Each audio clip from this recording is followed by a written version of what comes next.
Once. Tales, Myths and Legends of Faerie. Written by Ronel Janse Van Vuuren. Narrated by Roshina Ratnam. An Audioshelf production. Dedication.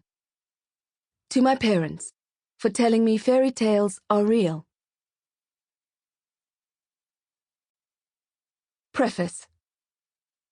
Mortals cannot perceive the veil unless they're invited to, or extremely gifted.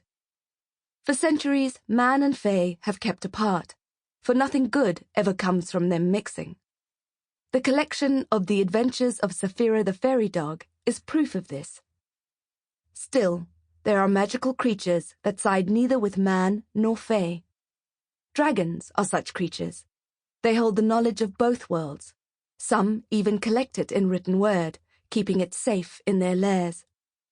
An inquisitive half-fae once broke into the lair of a dragon known to hoard books. The knowledge she found was too much to keep to herself. Here are a few tales, myths and legends from Faerie. Some may sound remarkably similar to legends held by mortals, while others are, well, as otherworldly as the fae themselves. Queen of Ice.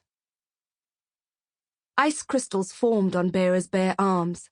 She smiled in delight and opened her mouth wide. Sleet and wind flew out and froze the landscape. Her cloak fluttered behind her. Where everything had once been green and alive, only ice remained. It took only moments for the green to become browner. Summer had tried valiantly to prevent autumn from claiming the land. For a time, all the plants thought they could still grow during the mild equinox. But she wasn't going to stand back anymore. Winter was hers. Winter was without sympathy. Winter was meant to be filled with ice. A lynx trying to walk against the ice wind caught her attention. She looked into his eyes and saw the wonder with which he watched her. Faerie swallowed. It rarely happened that she wasn't feared. "Come with me," she said to the brave cat. She could hear how he followed her across the frozen moor, through the woods glistening with ice crystals, to her stone cottage that sometimes looked like a castle. Faerie opened the door, and the lynx shot past her into the warm room. Numerous animal voices greeted her and the new arrival. "Go ahead. Share the warm milk with him," she said to her guests. She watched how they made space for the lynx at the cauldron, into which milk from the tree of winter and life trickled, then sat down in front of the warm hearth, surrounded by all the wild animals who needed her. Rumour has it. Jamie McKinnian purposefully walked through the thick foliage reminiscent of a tropical forest. He didn't care much for Faerie's new look.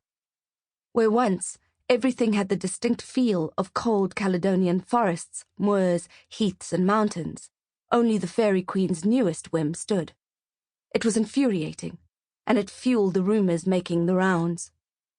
He finally made it to the last patch of heather. Most of the Galno were already waiting.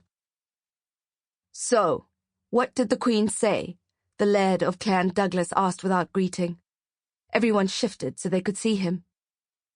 "That Faerie is hers to do with as she pleases." She actually had a lot more to say on the matter, but the clans didn't need to hear it, especially the part where there had been complaints about everything always looking exactly like the Galno, like he wanted it to. "Doesn't she care how we feel?" Jamie gritted his teeth. He didn't want to snap at them. Even if they'd cost him the most important relationship in his life, family came first. "Are you sure?" the Laird of the McGregor clan asked softly. "They're not taking this too well." "And they shouldn't," Jamie replied darkly. "All this feuding against her wishes has caused this." He gestured around them to the encroaching tropical flowers. "Spring, Jamie," the Fairy Queen had said. "Isn't it wonderful? Too long now we have lived in the shadow of autumn. It's time for a change. All my subjects need it. Showing my full power will remind all of who's queen."